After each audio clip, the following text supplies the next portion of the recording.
This episode is brought to you by Progressive Insurance. Do you ever think about switching insurance companies to see if you could save some cash?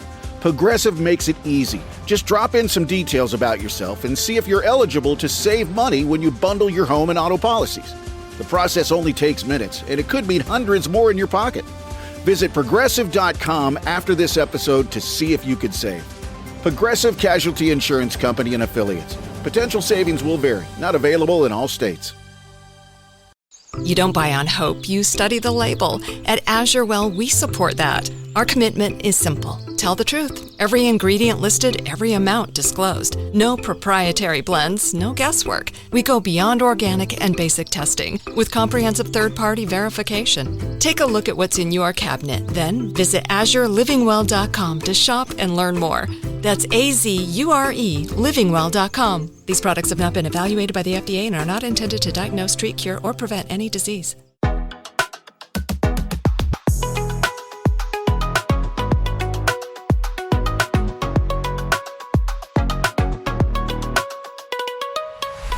Hi friends, welcome to Dads and Daddies, a podcast about the lives and times of adult gay men in the here and now.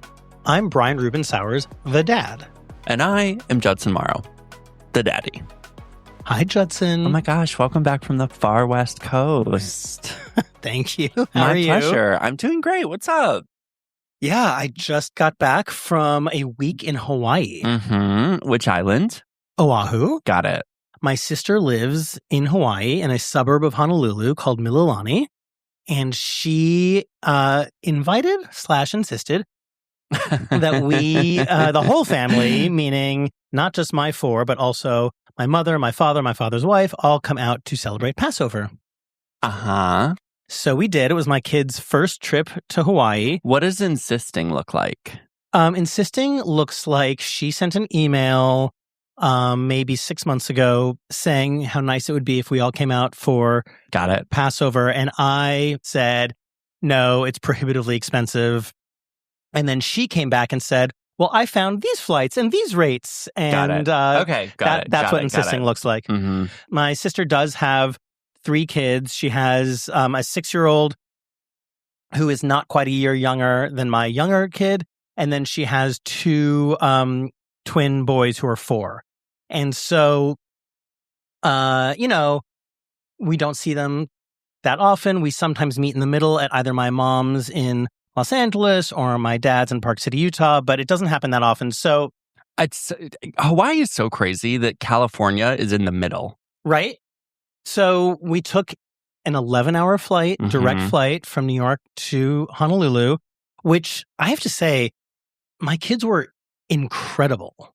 Oh, yeah. I mean, that's a hard flight for like any human person. They just were entertained, sleeping. So we were 2 and 2, right, one in front of the other. Mm-hmm. And we put the girls together and Toby and I sat behind them. Mm-hmm. And they just didn't need us. Wow. It was great. Incredible. I think that's informative for you, like as a parent in general. Cause I often, I've made this critique before, not of you, but of like parents with children your age, like the hyper attention is crazy. Yeah. No, we don't pay attention to our children. Okay, good. As our haters online as your have listeners pointed out. Noted. So anyway, Still salty. Okay, go ahead. No, but it was amazing. Like the flight attendants treated them like full human beings, and they, I don't know, they were together. They entertained each other. They entertained themselves. They acted very grown and polite in dealing with the flight attendants. They took themselves to the bathroom. Like, before the flight took off, when the flight attendants come and point out that your luggage is not fully pushed under the seat in front of you, they got that instruction and they dealt with it. It was, and there were certain moments on the flight back where I was about to step in and help with something, and Toby stopped me because he was like, no, they can handle this. So yeah, they were kind of unbelievable. That's really awesome. It was great. Like you should be proud of you. Yeah, no, it was amazing. It was amazing. And then, and then we were a week in Hawaii, and I think, so we did not stay with my sister. We did stay at a resort about 30 minutes from my sister, where my dad and his wife and my mom also stayed. And then my sister and her family also booked a night there at one point so we could have a couple days That's cute. there all together. People, going into this trip kept saying like, oh, Hawaii, amazing. And I was really having a hard time getting excited about it because obviously a week with my mother, my father, my sister, my father's wife, like my sister's wife, like there's a lot wrapped up in that for me. I was able to find my happy place in a few ways. First of all, this resort we stayed at had 3 separate pool areas. And so anytime Toby and me and my 2 daughters were able to break away from the larger group and go to one of the other pools, and it was just the 4 of us, it felt like we were on vacation, just the 4 of us. And I'm never happier than when it's my team of 4. And then there was one night where Toby and I just went off to dinner and left the girls with their grandparents and their cousins and their aunts. So that was really nice. Anytime we were able to break away, it was perfect. And then I had booked reservations at the Disney hotel for their character breakfast because the only person in my family who enjoys meeting the characters more than me is my youngest daughter, and we might be equal, or I might even like it more. So that was fun, and Toby and me and our older daughter also took a walk over there early in the trip, and just to check it out.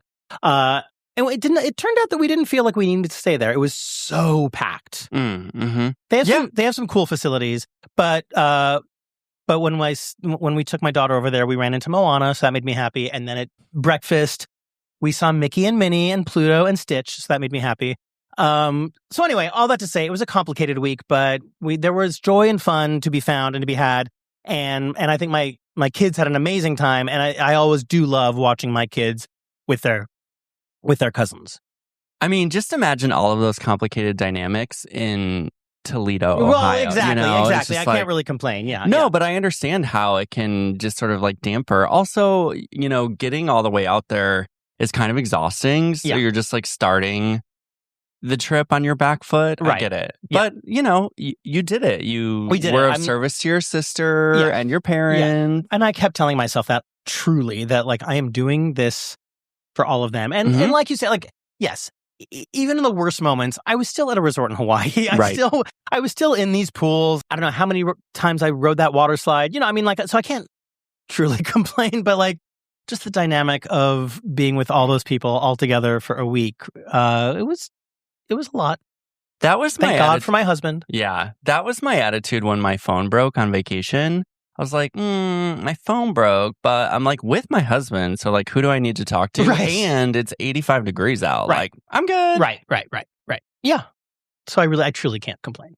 How are you? I hear you've been to some parties. Oh my gosh, I have been to some parties. My libido is surging. I knew with springtime. I knew it would come back with springtime. The weather is changing. Yes. I really had 2 lovely experiences. They feel back to back just because life has been busy. Right. So there were like a week or 2 in between.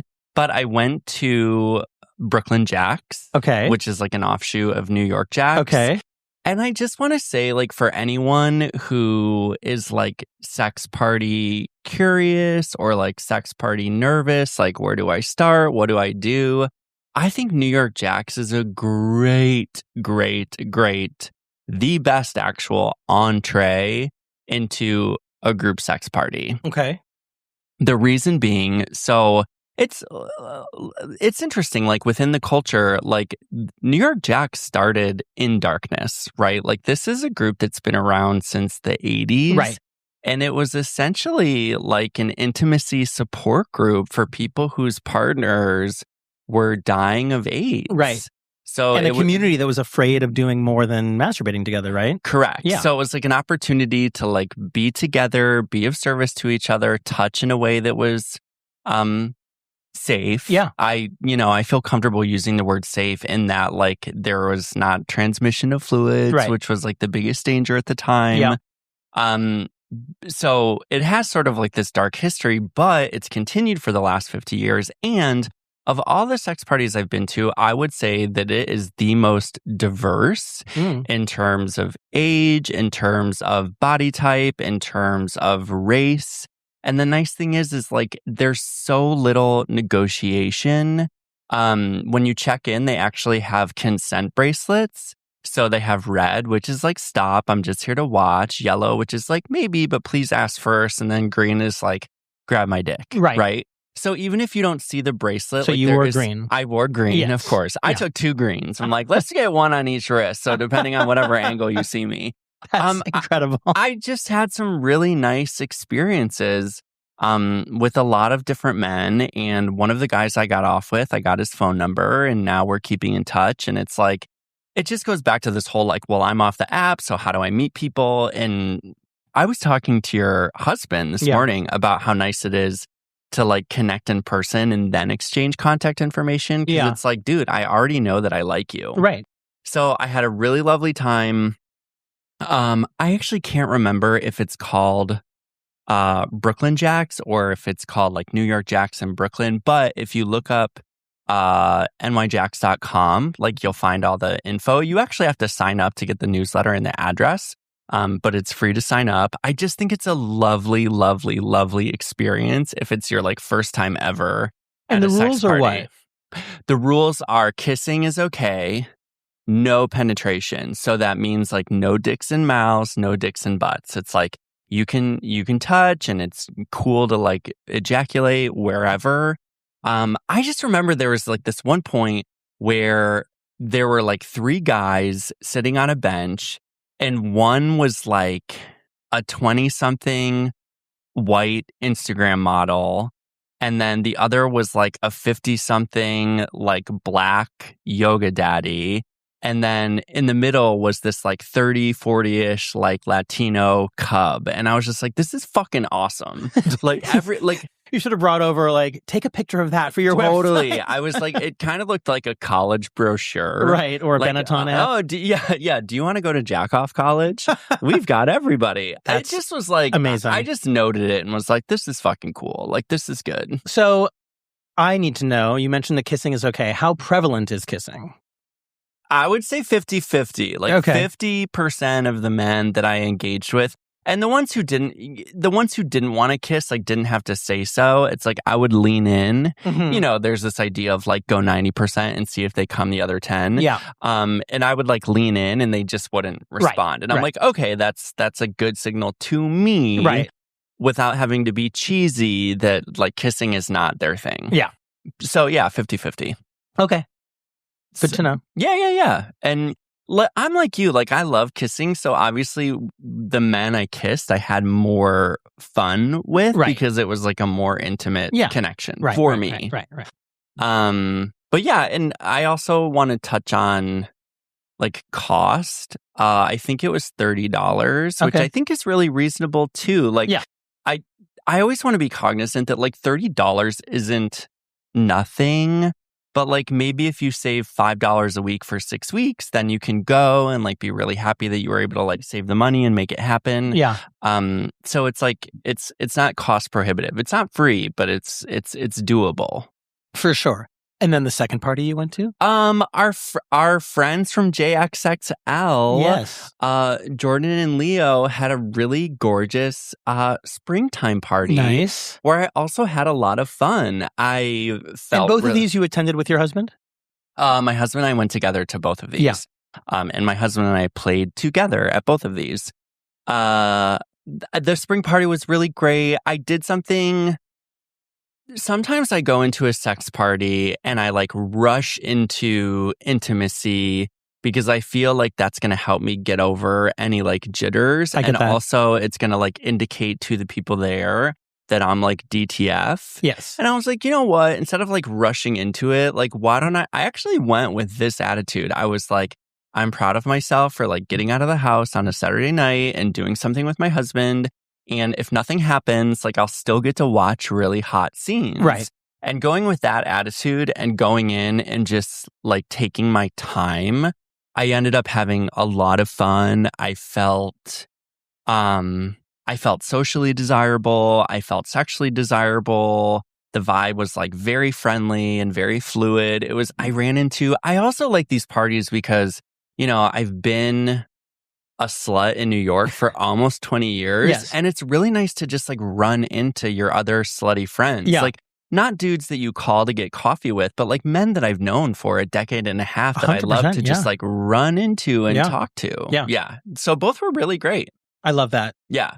I've only ever been able to make it to one JXXL party, which I attended with you last summer. But I loved it and I want to go again. My calendar gets filled up. That one was really funny because you were hooking up with like my hookup from the neighborhood, like my son. And you were like, is that okay? I'm like, I don't own this person. And also it was like really hot. So yes. Yeah. Yep. Amazing. Yeah. Really, really, really sweet stuff. And you were right. Like things are turning around because of the weather.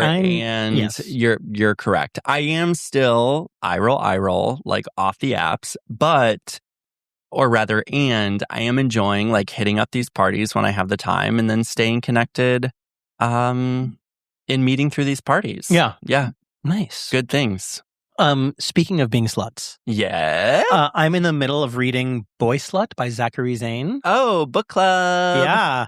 Zachary is the next author who will be joining us. You all should be listening to this episode we're recording right now on April 21st. So you have about 10 days to let us know if you have any thoughts or questions for Zachary. But yes, Zachary Zane is the next author to be joining us on Dads and Daddies. And we will be talking about all kinds of stuff, but you really should read his book, Boy Slut. I am loving it. I'm about halfway through. My copy just arrived yesterday, so I haven't started yet, but it's coming, obviously, very highly recommended by you and others. Yeah, I mean, it's so right up our alley. I mean, he says in his foreword, I've wanted to write this book for quite some time, and for a simple reason, I'm not aware of a memoir or manifesto written by a bisexual man about how to overcome sexual shame. Mm-hmm. Like, okay, I think we're in. I think we're on the same page here. Come talk to us. And it's really fabulous. It's really fun to read. He writes the sex advice column for Men's Health called Sexplain It. And he's also the co-author of Men's Health's sex advice book, Best Sex Ever. He's got a very funny narrative voice. And he it's both fascinating to read just in terms of how we develop sexual shame, even if we grow up in a sex positive household, and how he has overcome it. But also, I've never read a memoir about bisexuality like this. And it's really fantastic. And so he dispels all kinds of myths about bisexuality. It's really, really good. So I highly recommend Boy Slut by Zachary Zane. Again, we're recording with him on May the 1st, but that'll then come out to all of you not quite 2 weeks after that. But if you have thoughts or questions about the book that you want us to ask Zachary, please get them to us before the 1st. Shall we listen to this week's Hookup of the Week? We absolutely should. Hookup of the Week. Hey, daddies. I want to share an incredibly hot hookup, which actually brought me to your podcast while it's still fresh. Some background. I'm a 40-year-old gay recently getting back into sex after a very long hiatus. When I gave up sex, I was a 25-year-old tweaked out twink.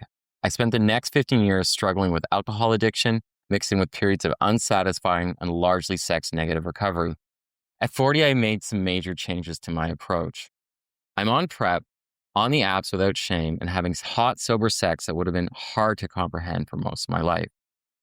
I messaged a 20-something on Sniffies who was looking for daddies. He responded quickly, we exchanged pics, and it was clear we were a match. He asked about roleplay, which I had limited experience with and not in any kind of defined daddy role.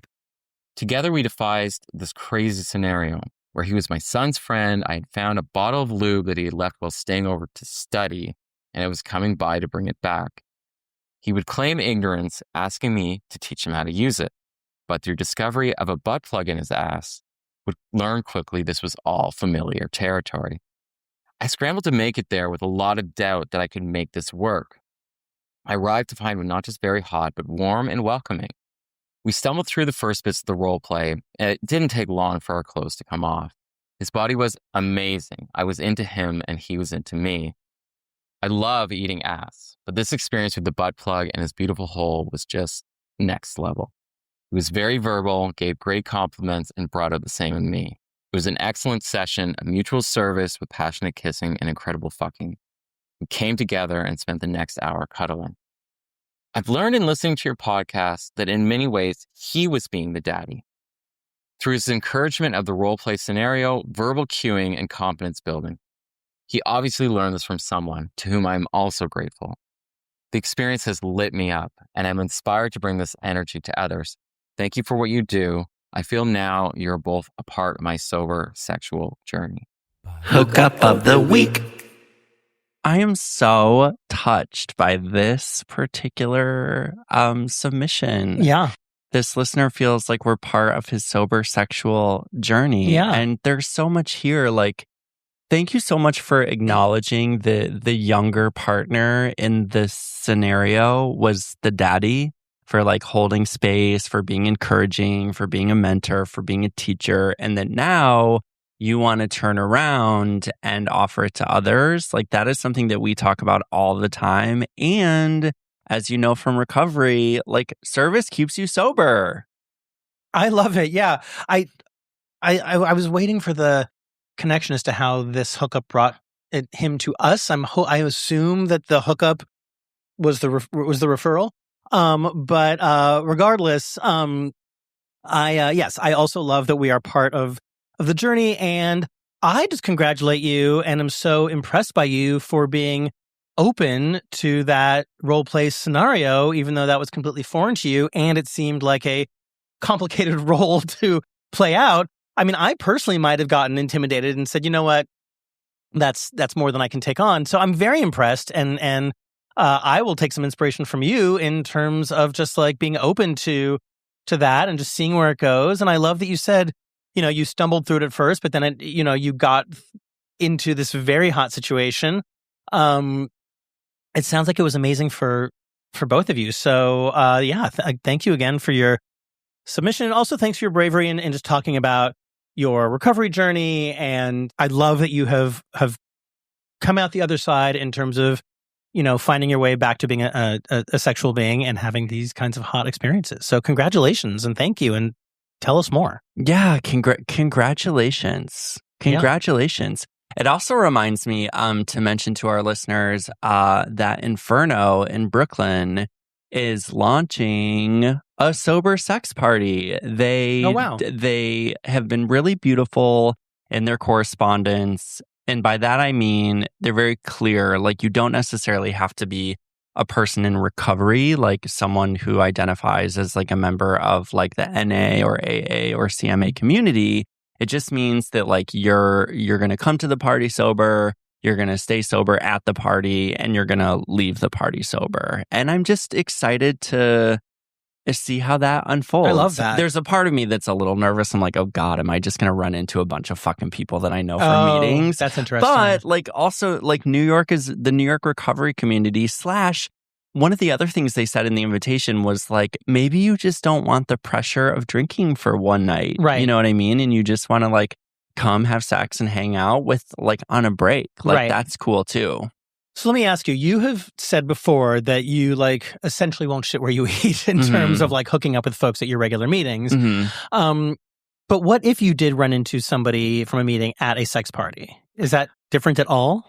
Is the question if I ran into someone from my regular meeting? Yeah. Or if I ran into someone from my regular meeting and I have 2 per week, I'd be like, oh my God, hey, great to see you. Have such an amazing time. Right. Like, it's the same thing as, I've run into colleagues at sex parties. Right. And I actually go out of my way to acknowledge them. Right. Quickly right. to like dispel any sort of like embarrassment or shame over it. Because right. it's like, we're obviously both here for the same reason. Right. So I would wish them well, depending on how well we know each other from the meeting. Right. We might hang out. Right. Because like I just know people to different degrees. If it's someone that I've like seen around, but not someone that I like go to who's from my regular meeting, I might try to engage right. sexually because right. I have a few crushes like in the sober network. Yeah. Okay. So I don't want to belabor this, but I do have there was one conversation I wanted to have with you live on the pod So this is episode 99. Ooh! And so obviously, 100 is next. And I'm not going to talk about our plans for 100 because I'm Jewish in the same way that we don't tell people what we're going to name our unborn children. I'm not going to talk about. Yeah, you're not allowed to bring babies gifts. Right. Unborn babies. Yes. Gifts. I'm not going to talk about the next episode. But anyway, it's just, I've been thinking a lot about, for season 2. And so season 3 comes about 5 weeks after that. And I've been thinking a lot about the growth of the podcast and how we've evolved. And obviously with season 2, we introduced the Hookup of the Week. I don't necessarily know what, if any, changes we want to implement. So I'd love to hear if anybody has thoughts. But one thing that I've been wondering is about our descriptor at the beginning of the show. When we say it's about the lives and times of adult gay men. And does that need to change or evolve? Oh, it might need expansion because I see what you're saying, especially because we have discovered over time, like who actually listens to the show is much broader than it is. Much broader. Yeah. I'm going to think about this. Yeah. It is you and I are both adult gay men, but it's correct for a broader audience. So I think starting from there, we can figure it right. out. And some of our guests have been people who do not necessarily define themselves as gay or men. So yeah, something to think about. But I also know, because to my mind, the kind of like easiest transition would be to change gay to queer, or, things I thought of were like, is it just adult queer men, or is it queer adults, or is it grown queer people? But I also know a lot of our listeners don't identify as queer. So I don't know. It's a thought. I mean, the only thing I think they have in common is that they're adults. I hope. Right. But like if something like this were around when I was 16, what was that fucking radio call-in show? I want to say Love Connection or Love Phone or something. Loveline, right? Loveline. Yeah. I was obsessed with Loveline Everybody when I was a yeah. teenager. Yeah. Wow. What a time. Anyway, so as we go into episode 100 and season 3 a few weeks after that, just something to think about. I'm gonna give it a whirl. Yeah. In my brain. All right, we are going to take a quick break. Before we do, I just want to remind all of you again, Zachary Zane is our next author on the show, so go out and get Boy Slut. Then I think just the week after Zachary, we're gonna have Nick Wolney on, who is the author of Money Proud, The Queer Guide to Generate Wealth, Slay Debt, and Build Good Habits to Secure Your Future. So any financial questions you can submit for that episode. And to remind you that both Dr. Dimitri Daskalakis, who is the chief medical officer at Callan Lord, and Dr. Evan Goldstein, who is the country's leading anal health expert, both were amazing guests and have both said they would love to come back and answer more medical questions, so you can submit those along with your Go Ask Your Dad questions and your hookups of the week. So any of those you can send to dadsanddaddies@gmail.com. And right now we're going to take a break and we will come back with Broadway's Claybourne Elder. See you in a momentito. Insurance isn't one size fits all. That's why drivers have enjoyed Progressive's Name Your Price tool for years now. With the Name Your Price tool, you tell them what you want to pay, and they'll show you options that fit your budget. So whether you're picking out your first policy or just looking for something that works better for you and your family, they make it easy to see your options. Visit Progressive.com. Find a rate that works for you with the Name Your Price tool. Progressive Casualty Insurance Company and Affiliates. Price and coverage match limited by state law. You live with intention, what you allow into your body and what you don't. Like you, Azure was well built on a higher standard. Truthful, transparent labels, every ingredient listed. No proprietary blends. Organic isn't our finish line. We go further with rigorous third-party testing beyond industry standards to verify purity and potency. Living deliberately means choosing products that align with your values. Azure Well, wellness without compromise. Visit azurelivingwell.com. These products have not been evaluated by the FDA and are not intended to diagnose, treat, cure, or prevent any disease.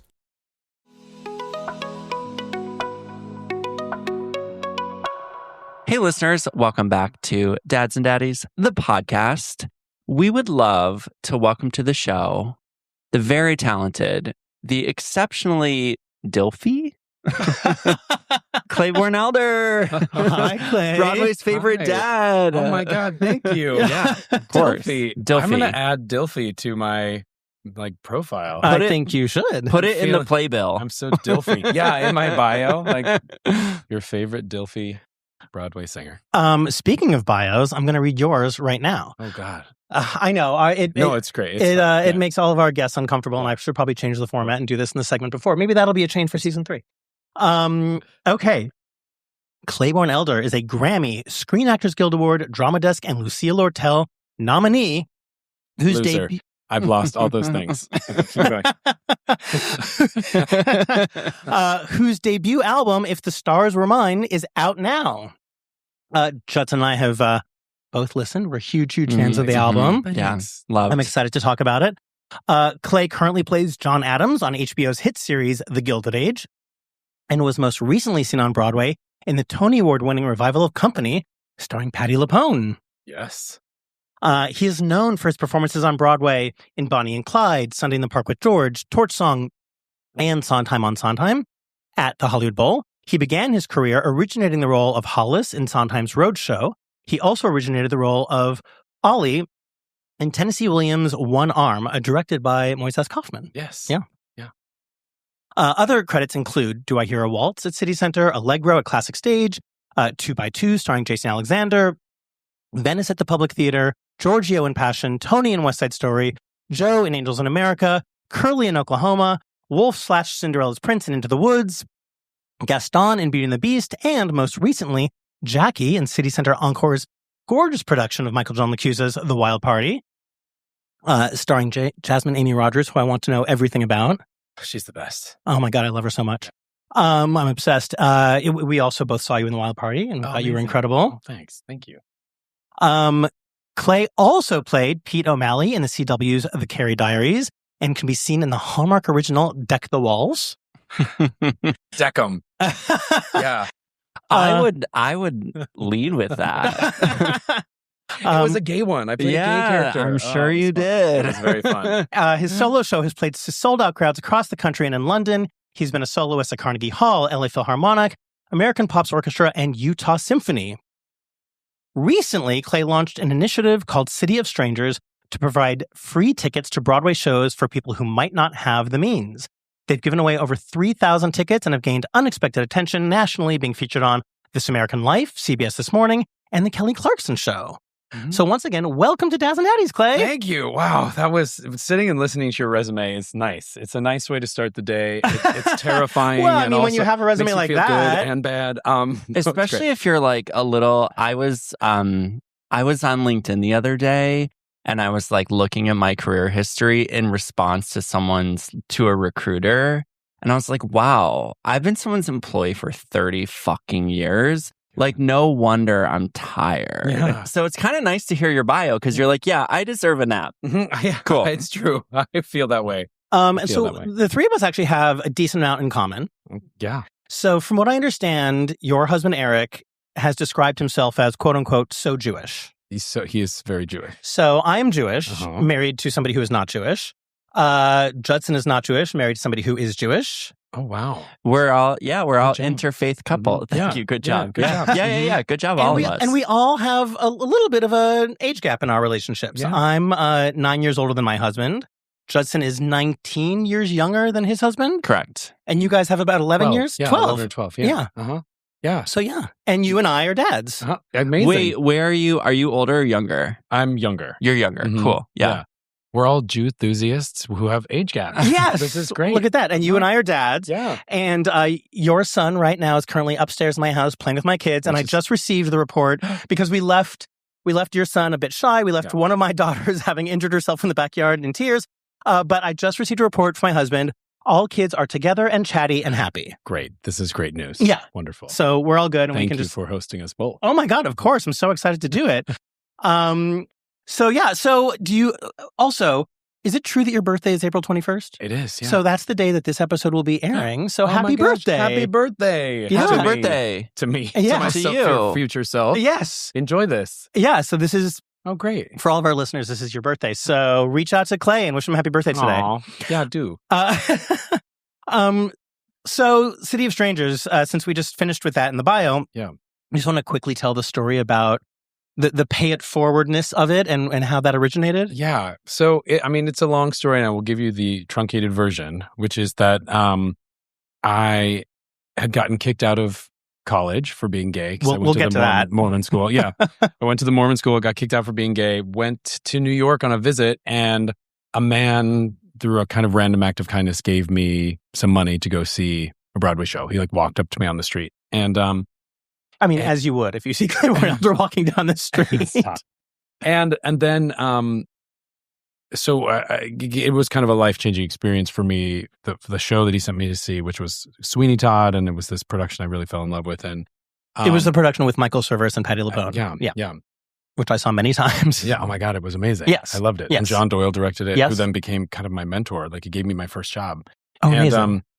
And then through a really strange coincidence, 15 years later, was reconnected with that stranger. Oh, amazing. And started giving away on my Instagram page when I was in company, started giving away tickets to Broadway shows. And like I said, we've actually given away 3,500 tickets now. No. And they're not free. They're paid for by a stranger who wants to do something nice for somebody else. And we partner with community organizations. We give tickets to unhoused youth who often end up in New York and homeless because they're gay. We give them to public school teachers who have never been to a Broadway show, though they work and live, within blocks of it. And it's been incredible. It's been the most exciting thing I've been doing for the past 5 years. That's so incredible. Yeah. That's awesome. Yeah. Who, clarify something for me. Who, is this one individual that's paying for all these tickets? Or you're saying No. it's crowdsourced? It's crowdsourced now. Crowdsource the funding. Okay, cool. So I could buy a ticket for somebody? You could. Okay. If you go to cityofstrangers.org, you could go make a tax-deductible donation. I love that. Be able to buy a ticket for somebody. I'm always looking for a tax loophole. Yep, go for it. I'm very Republican in that regard. We'll take it. And we talk about theater so much on this podcast, but Judson always likes to remind me and others how unaffordable it has become. It's so fucking expensive. It's insane. So it's so amazing because it's such an important part of the city. It's just an important part of it is a priority for me to bring my kids to theater. They see a ton of theater, and it's such an important part of their development, and so that's really amazing. And to hear that you're giving tickets to unhoused kids being kicked out of their house for being gay, I hope you're sending them to see the Jellicle Ball. Yes, you know what? Actually, it's funny. We sort of screen the shows we send them to because it's about kind of the celebration of the love of theater. So we try to send them to shows that really celebrate what theater is and Yes. the greatness that theater can be. Yes. And so we will definitely be sending people to Yes. that show. Yeah. Have you seen it yet? Yes. I saw it off Broadway. Yes. I haven't seen it on Broadway. Yes. It translates beautifully. We saw it a few times off Broadway, Yeah. and it blew my mind how well it transferred. I'm excited to see it. Yeah. Does Bo enjoy theater? He thinks it's okay. He gets a lot of theater at home. Having two theater artist dads, Yeah. he gets a lot of theater at home. Yeah. He has no interest in performing. And he said to me, it's like, you like singing in front of people. I really don't. I'm like, you don't have to. Right, right. Like, please be an engineer. I would love it. Yeah. I think our older one has decided that she wants to be a set or costume designer. Yeah, that's great. She's in a fashion program. She designs clothes. She's always thought of herself as an architect. So she loves the theater, but she does Amazing. not want to be on stage. And my younger one wants to be as front and center on that stage as she possibly can be. That happens. Yeah. So the younger ones. So we're recording this on the 10th. Your album has been out for a week. Congratulations. Congratulations. Oh my gosh, a week That's today. huge. Thank you. It's Thanks. a beautiful album. But it's also so much fun. Oh, good. And there's so much I want to ask you about. But I've heard you say where the title track came from. It seems that it's one of, I think, a couple songs that you sing to your son every night. So you want to, just give us a little bit about the inspiration of the album. Yeah, sure. So when I finished my run of company on Broadway, I had done sort of like solo shows before. And people had said to me that they were interested in booking me to do it, but I kind of hate the format of cabaret style shows. Okay. It's like, I was born in Ohio. Here's a song about me being born in Ohio. And, and so I was Nailed like, okay. it. So Yeah, I was like, all right, totally. well, I want to do something special. And I'm a writer and I do kind of stand-up comedy things and storytelling. And I was like, okay, well, why don't I focus on the things I want to talk about first? And I worked with somebody who was like, what are the 3 things you're most scared about to talk about in front of people, or like makes you most nervous? And so I started with those 3 things and sort of built out this show that's sort of, people say it's like my TED Talk. It's like a comedy / TED Talk show where I sing sometimes. And in that, I put all these songs that have been important to me for most of my life, all of them. And so a lot of people had asked me where they could hear these arrangements, because I kind of try to explore the songs in new and different ways. Yeah. And so people kept asking me where they could hear the arrangements, and I never had a recording. And so finally, as a dad, actually, one big thing that came up for me was, as becoming a father, I think a lot more about the things we leave behind now than I used to.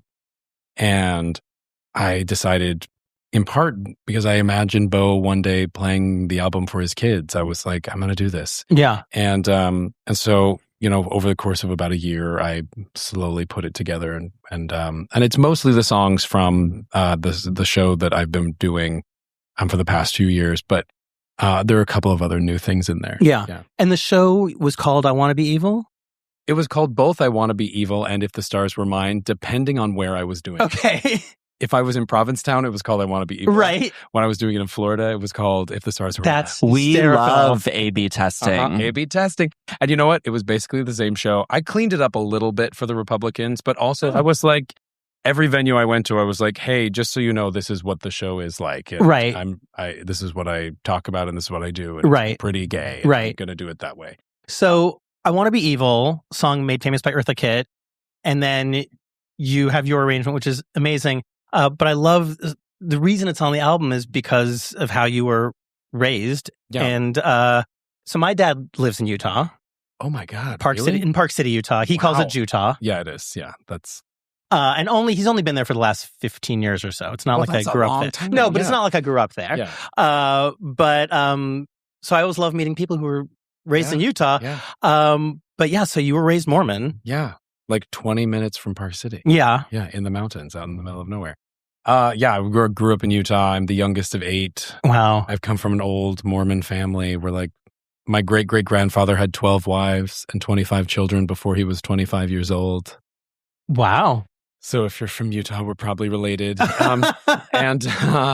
And like very old Mormon people. Right. But I only have one sibling who's still Mormon. Oh, wow. Yeah. And you are not Mormon anymore? Not even a little. No. And so at what point did you know that you were gay? Does birth count? Yes, I don't know. I absolutely. just always knew, and I have a gay brother who's just older than me, and we were like best friends growing up. And I think we both it felt very safe because we were together. Mm-hmm. Yeah. We liked the same things, and we felt like we didn't have to, like we could both put on my grandmother's Edith Piaf records and play them and not feel embarrassed. Right. That's amazing and that do you it have together. that. Yeah. And so I think that how was the rest of your family about it? They were okay. Right. Yeah. Like it took a while. Everyone's great now, but it took a little while to get there. But when did you actually verbalize it? When I was in high school, I sort of started coming out. Yeah. But it took a number of years. And also there was a period in which I studied acting in Russia. I went to Moscow for a year to study acting. And when I came back, I went back into Mormonism deep because I had a friend who was like, you've never even given it a try. You should give it a try. I was 19 years old. I was like, yeah, you're right. And I'd been doing all of this kind of self-exploration. And I was like, I'm going to try to commit to it for a minute. And I did, and I hated it. And then I left. Did you do a mission? No. Well, sort of. I was elder. I was a performing missionary. Yeah, I know. Elder. That's incredible. My whole life. Having the last name Elder in Utah is like having the last name President or Mr. or Doctor. It's like, oh, you're Mr. It's like every time I show someone my ID, my entire life. It was like, elder. It's like the biggest joke of my childhood. Every teacher I ever had, always like on the first day of school, always made fun of it. Wow. Playfully, Right, sure.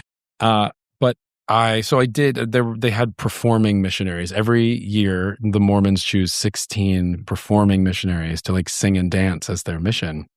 And there's this hysterical. It's very funny. There's this little town in Illinois called Nauvoo, Illinois. And it is like Mormon colonial Williamsburg, sort of. It was a Mormon settlement in the 1860s that they abandoned, but then the church kind of bought up all the property and the old houses. And then like you go, and I would be dressed up as like in period clothing for the whole summer. And I was like the tinsmith and the postmaster, and we would sing and dance and send your mail. Where is it in Illinois?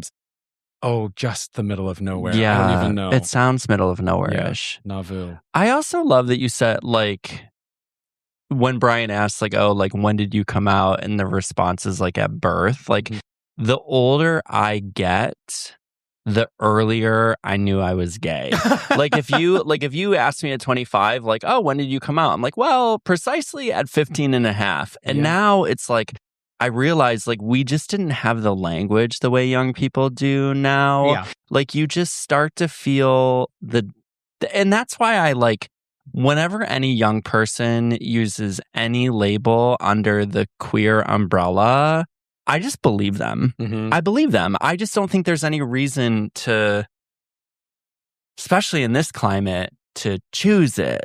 Like, you don't know how awesome it truly is as an 8-year-old, like what it's like to be 42 and queer. Mm-hmm. And now we feel super lucky for it. But like, I don't think an 8-year-old is like, I'm going to fucking make my life hard. Mm-hmm. You know? Yeah. Also, our lives are much more publishable right now. Like, as far as dates go, where it's like, you actually could have a date that you made the announcement on social media. Right. Things like that I think about that. Like I think that for me, it was much easier to hide parts of my life for years, because everything was much less public. And thank God. Yeah. Like, I just, can you imagine these? No. Like your son, Brian, your kids. Like, it's all. There's just so much that I'm so glad there's no record of except shared between my friends and I, period. Thanks, sweet baby Jesus. Seriously, it would be so embarrassing. Yeah, I mean, I want to see these pictures of you as the tinsmith. It's not cute. It is not. I'm so curious. Sexy. So you were coming into your own as a gay person in high school. Yeah. But you still went to BYU, mm-hmm. where you knew that you could not be gay. Yeah. So tell us about that. Well, no, that experience of like my friend who was like, you've never really given Mormonism a try. You've come from one of the oldest Mormon families. Like, are you ever going to really like read the Book of Mormon and try it? Yeah. And so I did. That was that time. Yeah. Okay. And also, like those years of uncertainty where it's like, am I really going to come out and really live this life my entire life? Or, what am I going to, right. There were those years where you're just trying to figure yourself out. And totally. I took that time. What does getting kicked out for being gay look like? So they tracked my license plate to a gay bar where they cross-referenced it and found my parking pass. Because it was like a witch hunt back then. Oh my God. And also, like, calm the fuck down, everybody. Like, don't you have anything better to do? Right? And my roommate also, my roommate, oh my God, stole this. I had a kind of like boy I was dating, and he left a note on my car, and my roommate took the note, photocopied it, because in the days of photocopying, and kept it. And then he turned it into the honor code office once when he was mad at me and got me kicked out. And this is a person. It's actually two people, this guy and this girl who I know in New York. And I know he did it. And I mean, like, I don't know, I haven't seen him in years, but I know he did it. He knows he did it. We've never talked about it. Wow. And, but he was like an actor in New York for a while. And so was this woman who both kind of did it. But so I got kicked out. They called me into the honor code office. It's called the honor code office. And they were like, tell us everyone who you know who's gay, or we will kick you out of school. And I was like, no, thank you. I would like to leave. And they actually didn't kick me out officially. I left. I was like asked to leave. And I left. I wasn't sure what I was going to do after that. I went to China and worked for a nonprofit for a little while. And then I came back and decided I was going to finish my degree and move to New York and give acting 1 year. Yeah. And I'm still giving it that Wow. So Russia, China, France. Mm-hmm. Illinois. I was Illinois. Oh, don't forget it. Probably my favorite song on the album is Moments in the Woods. Oh, yeah. Because turning it from Into the Woods by Stephen Sondheim, if anybody listening does not know, because turning it from Cinderella's song, right? Or is it The Baker's Wife? It's the Baker's Wife song. Yeah. Of course it is. I'm mixing it up with Steps of the Palace. Yeah. Turning it from like the baker's wife not being able to believe that she just kissed a prince to being about a first gay kiss is so moving to me, but also so much fun. And I just keep listening to that one on repeat. James Lapine, who wrote the book and directed the original production, wrote me an email 2 days ago, saying that he had listened to the album, that he loves it, and I almost passed out. Oh, I'm sure. So moving to me. And I've worked with him once before, but he's one of those people that was such a hugely informative show for me. A lot of his work. And yes. But anyway, getting that email that was like, oh my God. Yeah. It was like Madonna emailing me that's what it felt like. Yeah, no, 100%. But I love, it's not unlike how the Jellicle Ball has turned the text of Cats into this really deep meaning. Taking that song and making it about like a first gay kiss, it's really lovely and moving. And I love that. So it was inspired by your first kiss in France. Yeah. You know, the liner notes of the album, if you do go and listen to it, it's really meant like a journey, like to be listened to start to finish. And if you go and find the liner notes, either by buying it or finding them on the website, I think, it does give you a lot of insight into what it's about and why it kind of turns it into a little play almost to listen to. Yeah. No, I loved it. And then is it Till There Was You?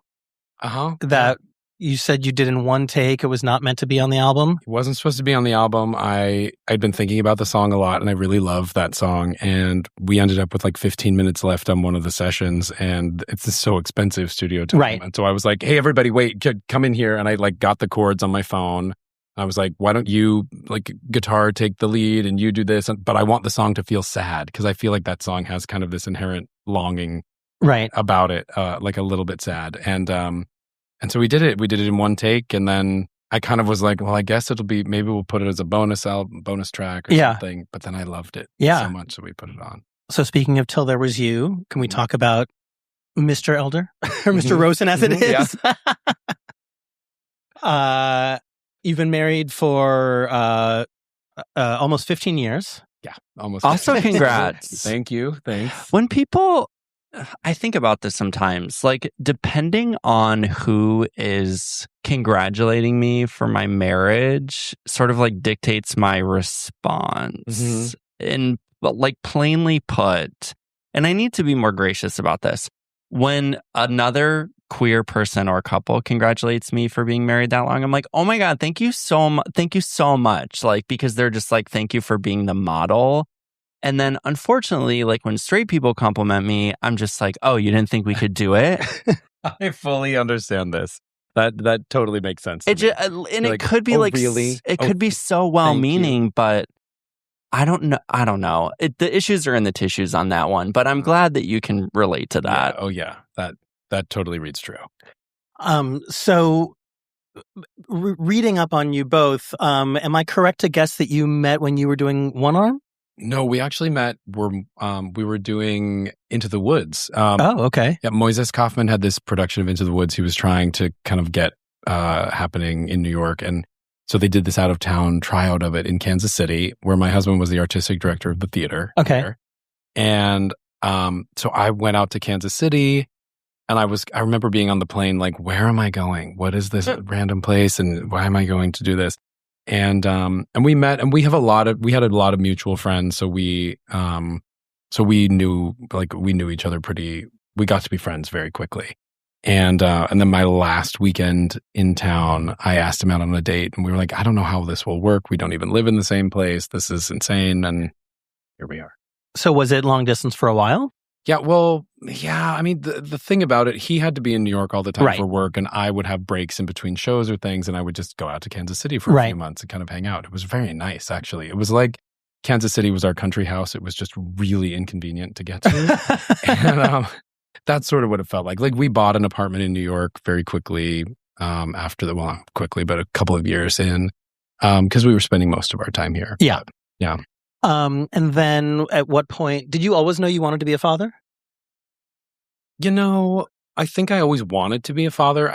But I just don't think I knew it was possible. Right. Mm-hmm. You know, like I just didn't have a lot of examples of it. And I know that lots of people were couples and raising kids in the 90s and 2000, all the things. I just didn't see them. Right. And so I didn't really have any point of reference for how it happened. And I even remember, I mean, even when we did surrogacy, 9 years ago when we started, it felt like the Wild West still. It felt like... Well, it wasn't legal in New York yet. Yeah. And I mean, like, we met with different doctors who gave us wildly varied prices and opinions and timelines and all things that were like, what? This is...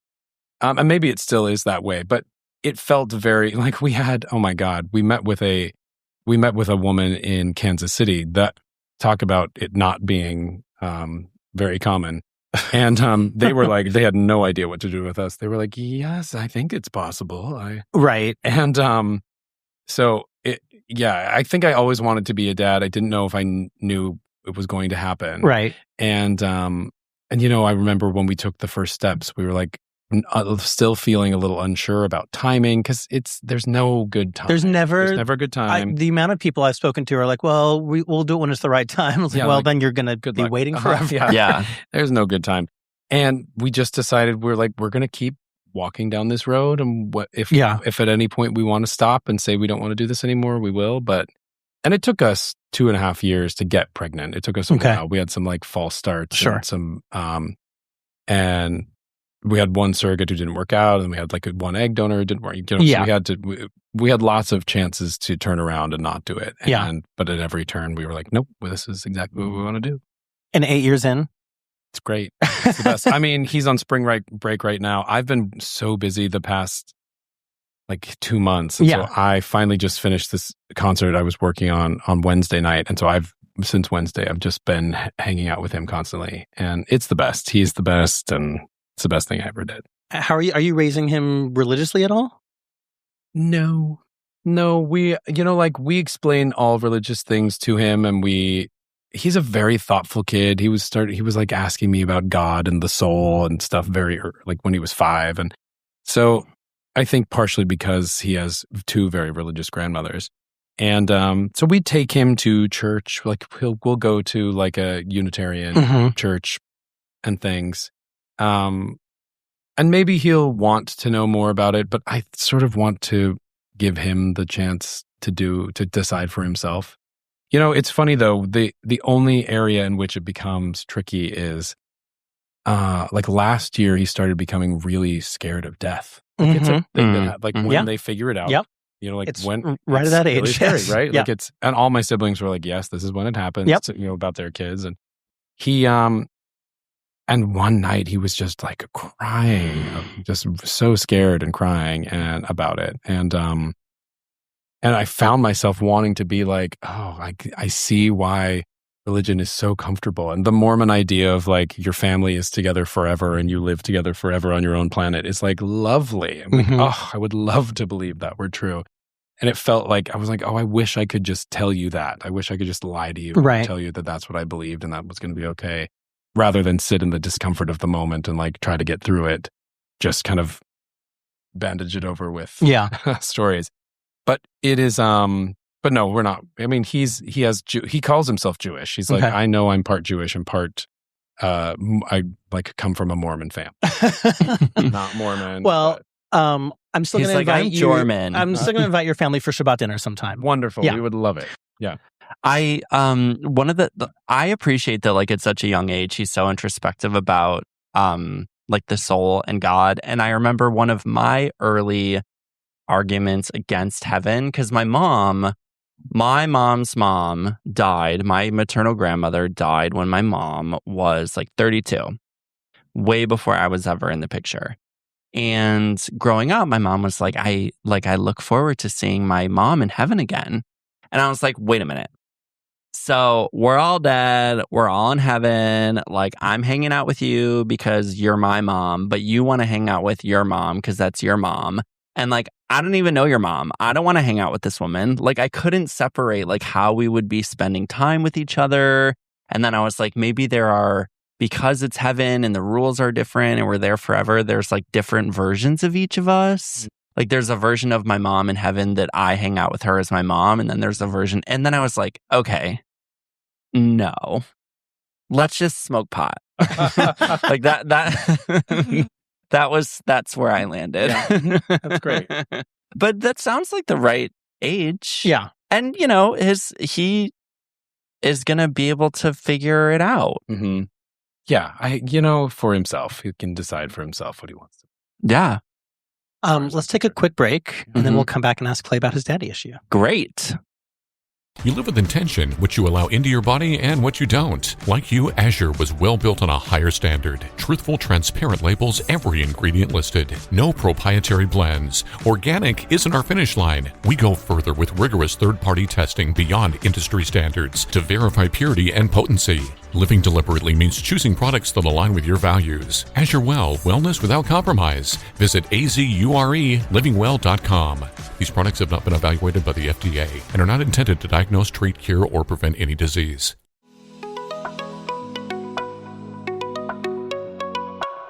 Hey, listeners, welcome back to Dads and Daddies, the podcast. We have a very important question for you, Clay. Mm-hmm. What is your daddy issue?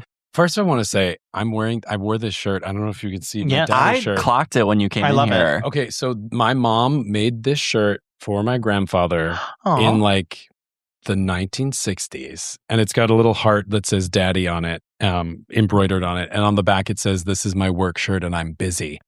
I found it in my mom's closet like 2 years ago and was like, "Mom, this is my shirt now. I will be taking this." You need to market that. You need to sell those. Right? Yeah. And also for our listeners, it's chambray. It's like a light chambray. It has beautiful embroidery like on the pocket, on the collar, on the, what do you call the section that holds the buttons? Your daughter would know. I'll have to ask she knows. her.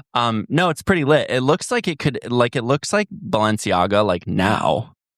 Thank you. Yeah. Yeah. Okay. This is my work shirt and I'm busy. And I'm busy. So my daddy issue is aging. My daddy issue is the visual signs of aging. Okay. Mm-hmm. Because as an actor too, there's like more and more as you grow up and as I get to know more people in my industry in their 40s, 50s and plus. Yeah. Oh my God, everyone is doing things. Everyone's going to the doctor. Oh, right. And I so far don't do anything but retinol. I put retinol on every night. Okay. Mm-hmm. I haven't, had a bleph. That's what it's called? Bleph. What's a The bleph? eyes, the eye when they have their eyes what I had. opened up. You got a bleph? I had my I know you had an eye thing. I just didn't know what it was called. A bleph. Bleph. Okay, you have not had a bleph. I've never heard it abbreviated like that, but I know bleph. that's That's okay. what all the people are calling it. Oh my God. Yeah, And I had the lower eye. I had bags under my eyes that I had done. Had them fixed. Yeah. Well, they look wonderful. Thank you. That's why. Yeah. What about your hair? Nothing. I mean, I've like taken different hair pills in the past and things. Right. But like, I don't diet. I'm not replacing it. I don't know. Okay, so what's the issue? Well, no, the issue is that it started, like, I am like losing my hair. I am turning gray and I am starting to lose my hair and I am becoming more lined, Right. As an actor, expression is obviously very important. Yeah. So I'm not sure that I want to filler my face and Right. get lots of Botox, but it looks great.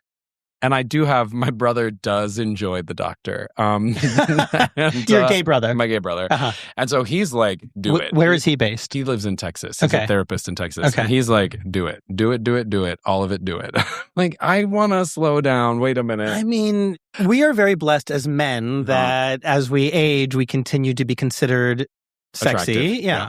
Yep. By the culture writ large, right? Like those are the rules. Yes. I'm also thinking how like James Earl Jones, who was like on the stage until he was fucking 90 years old, I'm sure that not once he was like, I should get filler. Yeah. Not even once.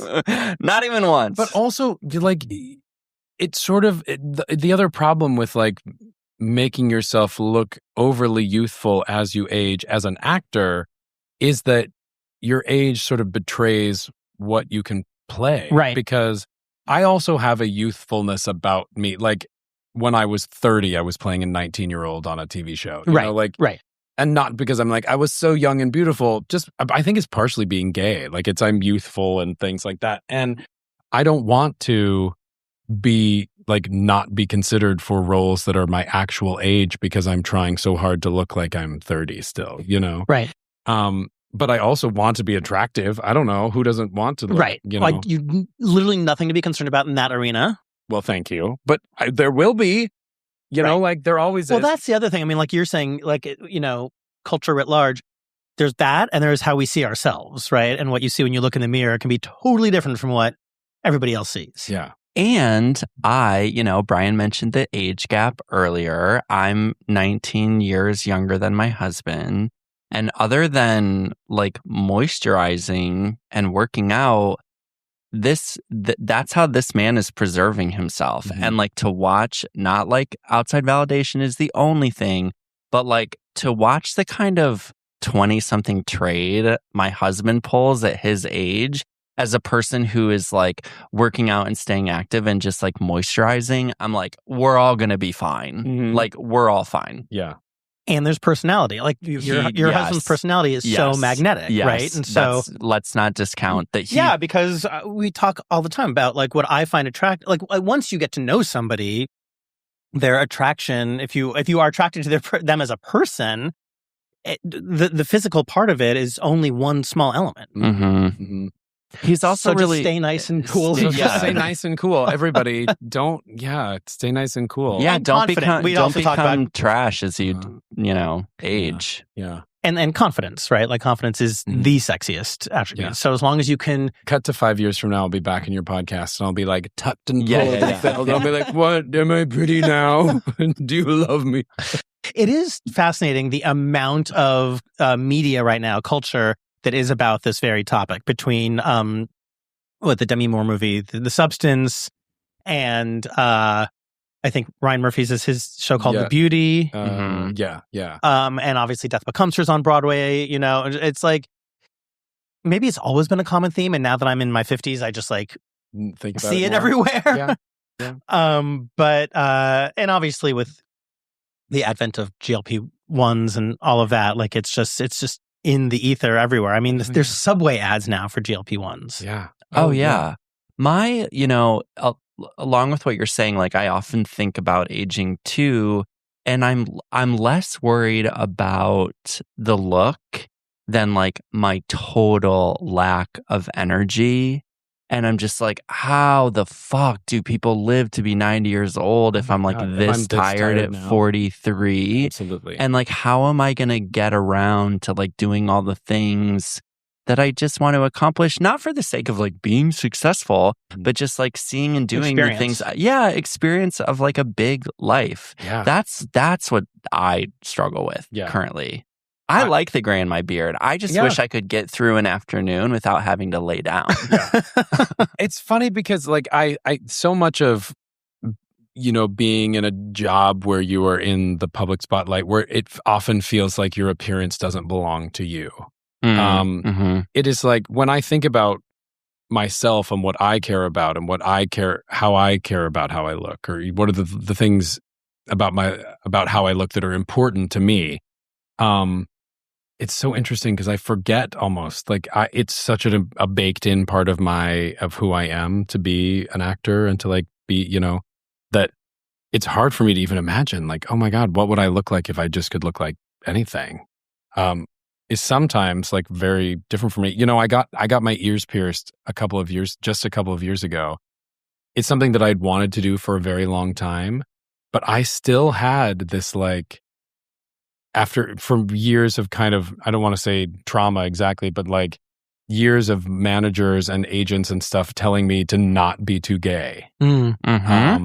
It really was finally a couple of years ago. I was like, I want to pierce my ears. Fuck this. This is so stupid. Why am I hanging on to this thing that I don't really care about, but it's so kind of like, it was so deeply ingrained upon me when I started in the business that it was something that really freaked me out. I mean, for me, from childhood, it was like, I remember being as a kid, like, oh, if somebody has their right ear pierced, and that means they're gay. And for years, I would like, anytime I saw somebody's ear piercing, like, which side is it? Which side is it? We're like trying to clock it. And it's interesting that you say that, because it's like, one of my biggest complaints about gay men in the culture, and I don't blame them, I blame the culture, but like, they're eunuchs. They just remove, it's not to say that like flamboyance equals sucking dick, but like there's just something where, like, I think about the most famous gay men and they don't come across as like sexual in any way, or are even treated as sexual beings in the same way that their straight male counterparts are. Like, even the guys that we think are like quote unquote sexy, like let's take in Anderson Cooper, for example, not sexualized. Neil Patrick Harris, not sexualized. It's like okay to be gay as long as we don't talk about the fact that you like get it up the butt. Yeah. That's true. And the fact that like piercing your ears would then be connected to that is like crazy. Yeah, it is.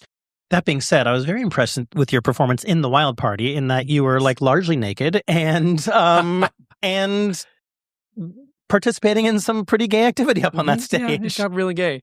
Judson and I are both in very happily open marriages, and we talk a lot about that on this podcast. And so I'm just like, as somebody who is grown up Mormon and then like very publicly kind of perfect, like, what does that feel like to represent, you know, that kind of part of our culture on stage? I think what I would say, I think that I am generally seen as a pretty wholesome gay dad, right? You know, and I think that is true. I also, you know, like that, like I am a wholesome gay dad. Like whatever that means, But, you know, like I am also not afraid of sexuality. I'm not afraid of my own sexuality. I'm not afraid of you know, like I think that when I perform kind of my own solo things and tell stories, like I am pretty open about sexuality and sex and things. I think that in that show in particular, I mean, like I was like, hey mom, you probably don't want to come see the show. But you know, like I didn't even think it was that gratuitous. We weren't even naked. Like we were, I was in a tank top and like old fashioned boxer shorts down to my knees. Yeah, it was like a suggestion of. Yeah, it wasn't even, you know. And so I don't know, that didn't feel like crazy to me. I was just, let me put it this way. I was just proud of you as somebody who, you know, because I do think there is, like you said, this image of you as like wholesome gay dad. Yeah. And we talk a lot about like how the importance that we feel conversations around sex and sexuality are. And you know, you've been talking about image as an actor and just like how you balance those two things, I guess, is really the root of my question. Yeah. No, that is a great question. And I think that, you know, it is challenging because I do think about like, I wouldn't be naked in a show I didn't think was good. Right. Mm-hmm. You know what I mean? Like I wouldn't be naked in something that I didn't feel like needed the nudity to tell the story. I wouldn't do it in a gratuitous way just because that's not me. Yeah. And maybe that sounds judgy even, you know, but I don't mean it to be. It's just that's where my line is. Right. You know, like that's what is important to me. And, you know, like I have lived a life in which I'm hypersexualized in shows, you know, like that's like part of, and I don't love it. Like, right. It's funny that like my husband always says that when I'm in shows in which I'm hypersexualized, I get like very defensive of people who like, flirt with me overtly because I get so tired of it. Right. You know, because it starts to feel like an invasion of who I am. Right. Where I'm like, I'm sorry that you saw me in that show and you think that that's who I am, but it is not. Right. And I don't even mean like an overly sexual person. I'm just like, oh no, you don't actually know me at all. Right. You know, we like, just had a very similar conversation with Gray Henson, who was like, people see him as not that he doesn't bring so much of himself to his roles, but you see somebody on stage and you just bring so much of your own, framing to what that person is like. I mean, we do that with everybody we meet, really. But you think you know somebody. And he was talking about how he goes on dates and people are like, gosh, you're not at all who I thought you were.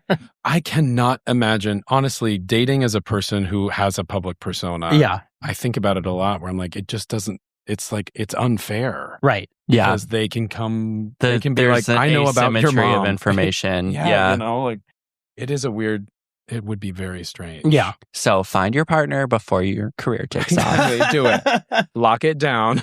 I wanted to tell you about the Wild Party. So for our listeners, my very like quick description of it is like, there's a party and it's wild and it starts off as fun and games and it devolves into absolute chaos and it's beautiful.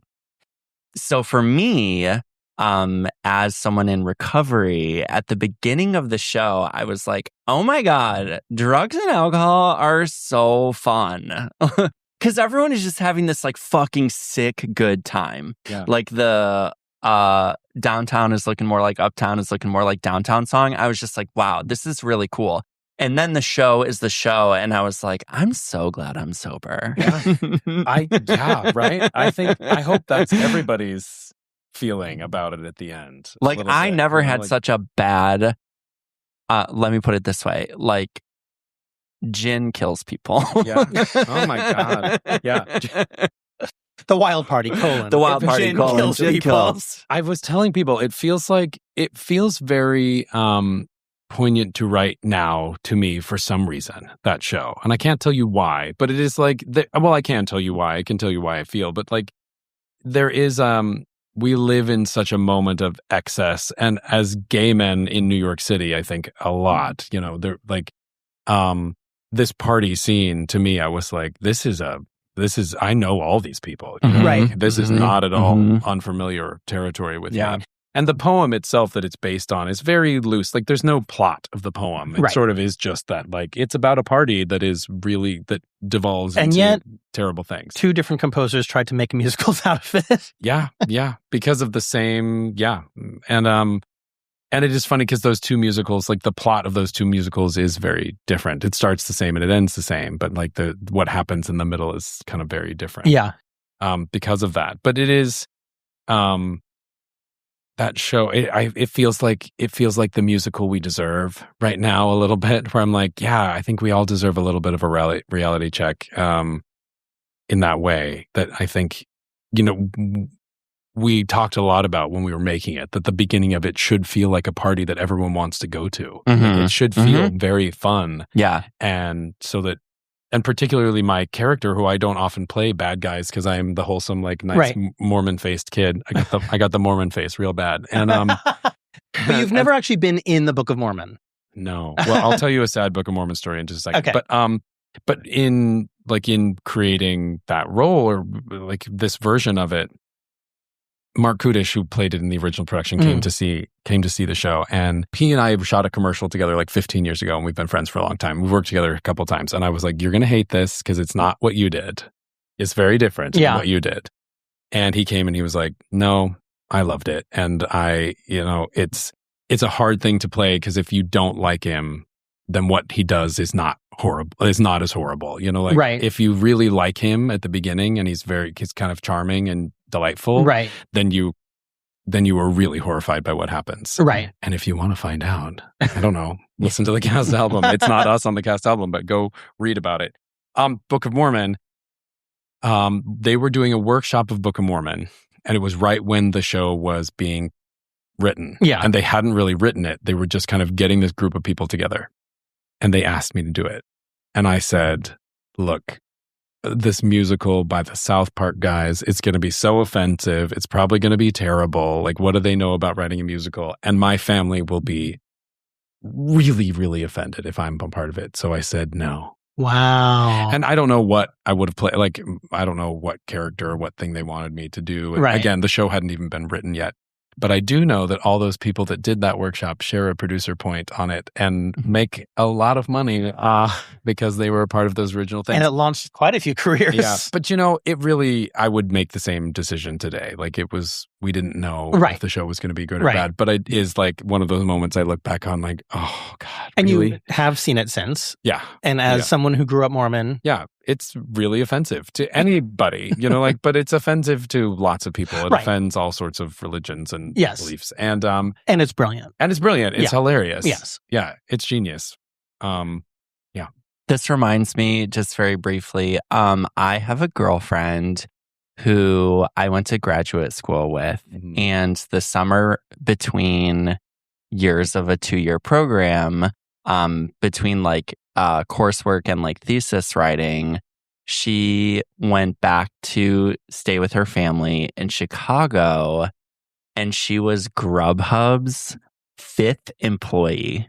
She was Grubhub's 5th employee. Oh my God. It was 3 guys working out of one of their apartments in Chicago, and she and another woman were hired because they both spoke Spanish, and it was essentially to go to Mexican restaurants within the greater Chicago area to get them on this platform. And they offered her a full-time position, and she was like, well, I'm in between years of school. I have to go back to school. And it's Grubhub. So oh my God. we still I mean she's doing fine, but not Grubhub 5th employee fine. Yeah. Oh my gosh. It's like I have a friend who Airbnb'd her apartment in New York right at the beginning of Airbnb, and she's like, yeah, the guy who started it came over to my apartment to make sure it was a real apartment that people could stay in. And she was like, I made so much money in those first several years of Airbnb because she was one of very few apartments in New York that was doing it. I was lucky too. I had an apartment in Jersey City that I Airbnb'd, and it was I got on the platform right away. And it was the Wild West, and you could basically charge whatever you wanted. It was awesome. But then as more people joined the network, and listen, my apartment was a shithole, but it was only 2 stops away from Manhattan, which I was very honest about. And this happens with all things, as more people join the network, they drive their own prices down. Yeah. So good for her. Mm-hmm. Good. Oh, yeah. The CEO came to see if it was real. That's hilarious. Okay. So you said something in our conversation about the Wild Party, and that I wanted to go back to, because I was going to ask you about I Want to Be Evil. Yeah. And what that really means for you. But then you made this comment about being truly being a wholesome dad. So where do those two, how do you balance those two? Yeah. So I sort of, when that song, when I was little, I was really taught that the evil people were in New York City and that they were artists, and they were dirty artists who were living in New York City. And I was like, oh, well, that sounds I want to do that. That's what I want to be when I grow up. And I think that it really is a lot of it is about how the things that I thought that I was taught so deeply were the bad things, often now have turned out being gay, being an artist, living in New York have become the things that are the most wholesome to me, for in whatever way, that in whatever way it is now. But but those things that I thought were evil ended up being the best things in my life. Yeah. That's sort of what it means to me. And Jasmine Amy Rogers. God, I love her. She is so young. So Jasmine Amy Rogers was Tony nominated for her Broadway debut as Betty Boop in Boop the Musical. She then moved on to do, she's playing Olive in 25th Annual Putnam County Spelling Bee and is spectacular in that. It's great. And then she played Queenie, which is essentially the lead role in The Wild Party that Clay was just in, and was spectacular in that. She's a chameleon. Yeah. And I can't believe she was doing Wild Party during the day and playing Olive Ostrowski at night. Yeah. It's insane to me. She was like playing a school-aged girl at a spelling bee and then like playing a hustler, prostitute-y kind of dancer during the day. Yeah. The privilege of youth. Like, you have the energy but tell me she's as wonderful as I want her to be. She's as wonderful and kind and lovely and real. She's got a grit that really betrays her age. Like, she's just very real, and she's got a depth about her that is really incredible. Yeah. I just had to ask. Yeah, I love there her. will be huge things from her. Yeah, I suspect. All right. We're going to take another break, and then we'll come back with our Go Ask Your Dad question. But before we do that, please tell our listeners how they can find you. They can find me mostly on Instagram at Claybourne Elder is the best way. You can also find me on TikTok at Claybourne Elder as well. And you should all be downloading If the Stars Were Mine. Please it's do. such a fun and gorgeous album. Read the liner notes. And read the liner notes. Yeah. All right. We will be right back. You live with intention, what you allow into your body and what you don't. Like you, Azure was well built on a higher standard. Truthful, transparent labels, every ingredient listed. No proprietary blends. Organic isn't our finish line. We go further with rigorous third-party testing beyond industry standards to verify purity and potency. Living deliberately means choosing products that align with your values. Azure Well, wellness without compromise. Visit azurelivingwell.com. These products have not been evaluated by the FDA and are not intended to diagnose, treat, cure, or prevent any disease.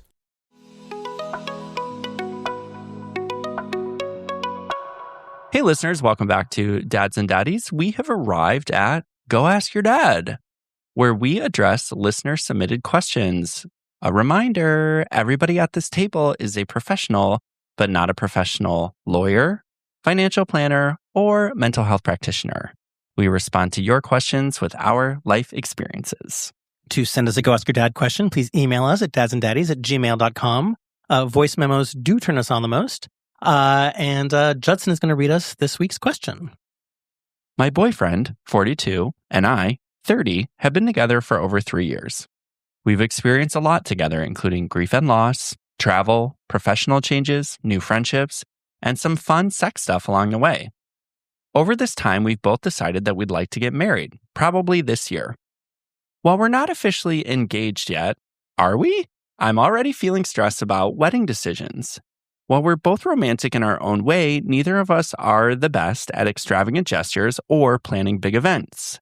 My question for you both is about your gay weddings and engagements. Do you have any favorite memories or regrets about what you chose to do? I want it to be memorable and special for my partner, but also authentic to who we are, and I could use some thoughts from my gay dads. My real parents eloped in Vegas and refused to give me any advice on this, as long as they're invited. It's a great question. Yeah. We've never gotten a wedding question. I know. It's particularly, the timing is amazing because my niece is getting married tomorrow. Oh. So I've got weddings on the brain. Yeah. What have you gents to say about it? I mean, I went, Sex and the City 2, where Liza Minnelli sings "Put a Ring on It" at the my wedding. God, Sex and the City 2. My wedding wasn't not that wedding. Mm-hmm. I went extravagant. I love a big party. And there is the school of thought that why spend so much money on a wedding when you have so much life to live? I love experiences, and to this day, the people in my life that were at that wedding will tell me it was one of the best parties I've ever attended. That being said, we've been married for 12 years, and my guest list now would be so different than it was then. So it is funny how you, as a married couple, and certainly for us as we had kids, your life just evolves so much. So I do think a few things. I do think what you said about, keeping it true to you is number one. And I think, the advice that we give almost weekly on this podcast about being open, honest, and direct with each other and listening to your gut. These are all pieces of advice. We talk about them in terms of sex and hookups and open relationships, but this is all true for planning a wedding together too. And there's so many people who have stakes in your wedding, and things that they want out of it. So you have to just kind of really weigh honestly with yourselves, with each other, what is the most important. Two pieces of advice from me. When you ask what's one thing that I am really happy that we did, is that I hate sitting through speeches at weddings. So we had a party the night before the wedding where we invited anybody who would come in from out of town. And we did almost every speech at that wedding. Anybody who wanted to, at that party, sorry. Anybody who wanted to speak, my father, my mother, my best friend growing up, Toby's best friends, they all spoke there. The only people who spoke at our wedding were our two sisters, and we kept it brief.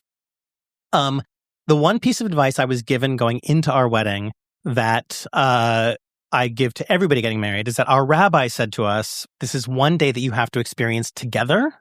So if you get separated, look for the other person and make sure that you are together. And we really took that to heart.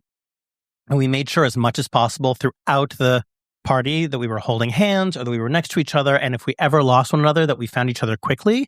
And I tell that to any couple I know who's about to get married, because I think you really do want to spend that night with the person that you're getting married to. Yeah. Mormons don't throw big weddings. Like we don't, people usually are in their backyard, having, they don't drink. So the parties are not big parties. Dirty pops. So, so for me, Dr. Pepper and milk. Oh my gosh. Yeah. Half and half. It's Dr. Pepper and half and half.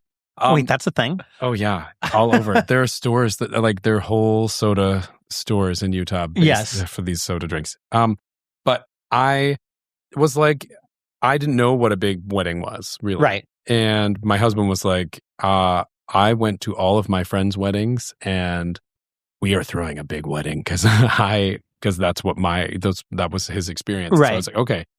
And but we did a very do-it-yourself wedding, and we initially wanted to invite 100 people, and then 250 people ended up coming, and it was like a big music festival, and we had friends perform.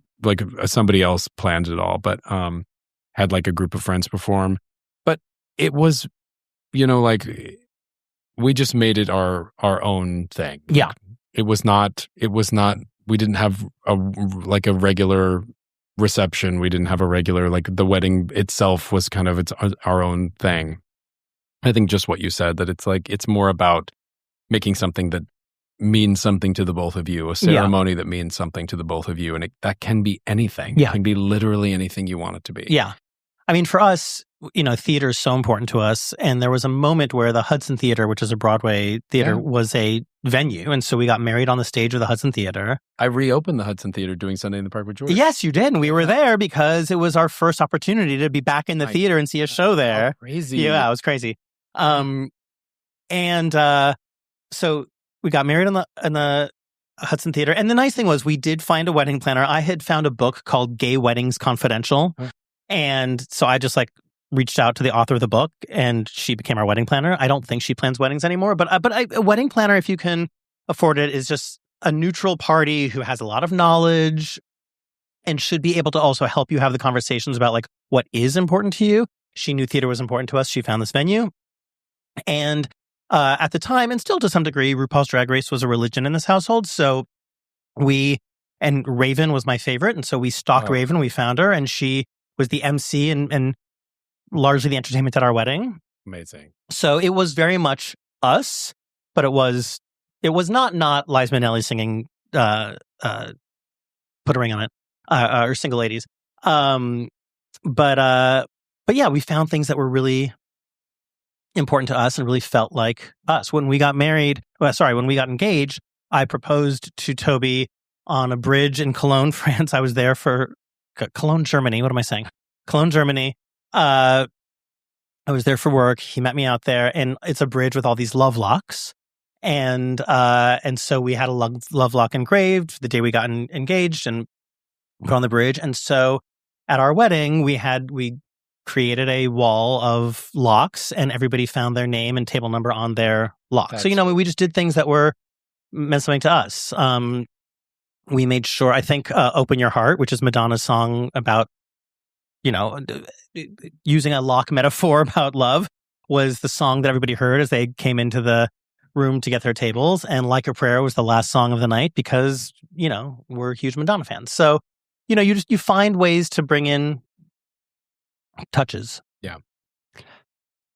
I am really excited for you two. Like, congratulations on finding each other. I was excited to have a wedding, but I was more excited to be married because it was just like, oh, cool. Like, we're going to have this commitment to each other. And my husband was the bigger driver on having like a party. And anymore, I love how it's the Jewish husbands in each of these pairs that were like, no, we're doing a party. We're doing a party. And I think anymore, especially in we live in an age of very conspicuous consumption. It's very easy to feel like whatever you're doing is not enough. And as we all know, like weddings anymore are like not just the wedding. It's like the welcome party on Thursday and the family dinner on Friday and the wedding on Saturday and the brunch on Sunday. Like, I love what like both of my friends here have said, like, do the small things that are for you. And like, I'll give you some really, really tactical advice here. Number one, as you start your search, whether that be for a band or a rabbi or whoever is going to marry you or a venue, like, bring snacks. Like, it's not romantic. It's not, and I don't even mean it to be funny. I'm just saying, like, bring snacks and bring water because you do love each other, but it's very hard to make these stressful decisions like when you're hungry. So just as like logistically, like just bring snacks in the planning. That's incredible. I've never heard that and I love bring it. Bring snacks in the planning. And then the other thing is too, it was really important to me coming from a hospitality background not to let our guests wait too long to eat. So we had a Sunday afternoon wedding and lunch was provided. But before, we had bagels and donuts and juice and coffee for when people arrived, which my husband was like, oh, that kind of seems... My husband was like, that is the one thing that you suggested that at first I was like, I don't think so. And then I was so, so, so glad that we did. So whatever you do, don't make your guests wait for food unless the ceremony is like super short and food is like right away after. Those are just, there's a lot that you could do. I just want to give you some like really easy tactical intel. And honestly, like, pick a budget and stick to the budget. Let the budget dictate how big or extravagant the party is going to be, because like creep is absolutely real. Like every plate that you add, every invite that you add, like anything that you add, it's like customizing a car. It's like, yeah, the base price is $20,000, but then you add all the things and it's $53,000 all of a sudden. I think just incredible advice, by the way. Yeah. Thank you. Very, very good. Thanks. That's amazing. I think just elope in Vegas. Yeah. Honestly, that might be your thing. Like elope in Vegas and then have some friends over for dinner. I don't know. It could be anything you want it to be. I do want to reiterate that like my guest list would look so different now. And just remember that, you're throwing a party for a lot of people who you might not still have in your life in a decade. It's so weird. Yeah. But I mean, is that true for you? Oh, yeah. I mean, a lot of them are still there, but God, it's very different. Yeah. It's very different. Yeah. So, I mean, just the reality of life is like some we're not friends with, some have died. Like, it's just, ours was 11 years ago. I had a whole table of colleagues from work and clients. And now I'm like, why did I do that at my wedding? Yeah. That's so weird. Yeah. This is going to be great. Whatever you decide. Like, I love that they were like, listen, Brian is an extravagant gesture and big event person. I am. So it makes sense that his wedding was an extravagant gesture and a big event. Yes. And if you're not extravagant gesture and big event people, you don't need to turn your wedding into that. Yeah. The expectation is that you would. The other thing that I'll suggest that you and your partner watch together, have you guys ever seen the skit, the SNL skit, Xanax for Gay Summer Weddings? Yes. Pretty sure that was written by Julio Torres. Yeah, Oh my search God. SNL Xanax for Gay Summer Weddings. watch that together and then start your planning. It's funny. so good. Correct. And we await our invitation. Thank you so much for submitting the question. Best of luck to you both, and congratulations. Clay, thank you so much for being here today. Such a pleasure. Thank you so much. So great to meet you. I am serious that Shabbat invitation's coming. We would love it. And one more time, at Claybourne Elder. Yeah. On all the things. On all the things. Yeah. Yeah. And If the Stars Were Mine is out now, and you should be listening to it. It's beautiful. I mean, we're so happy to have met you, and I hope you'll come back. Yeah. And I hope your son's having a good time with my kids upstairs. So we'll see. Thank you all for being with us. Again, this was episode 99. Oh my God. Yeah. So next week, 100. Let's see if we show up. I used to work with somebody who every time you would say goodbye at the end of the day, he would say, and you say, see you tomorrow. He'd say, maybe. I like them. Yeah. All right. Please visit us on dadsanddaddies.com and pick up some merch. Sign up for our weekly newsletter. Before you jump off of whatever platform you're listening to us on, please do leave us a rating and a review. They mean so much to us. Send us your questions for Go Ask Your Dad. Send us your Hookup of the Week submissions. Remember, we have Zachary Zane, author of Boy Slut, coming up, and Nick Wolney, author of Money Proud, The Queer Guide to Generate Wealth, Slay Debt, and Build Good Habits to Secure Your Future, coming up. So read those books and send us questions for them. Any others to-do items? I think that's all the business. We did. That's all the business, all right. Baby. Well, then we will remind you once again, as we do every week, we love you so much. Thank you for being with us, and we will see you in a week. See you in a week.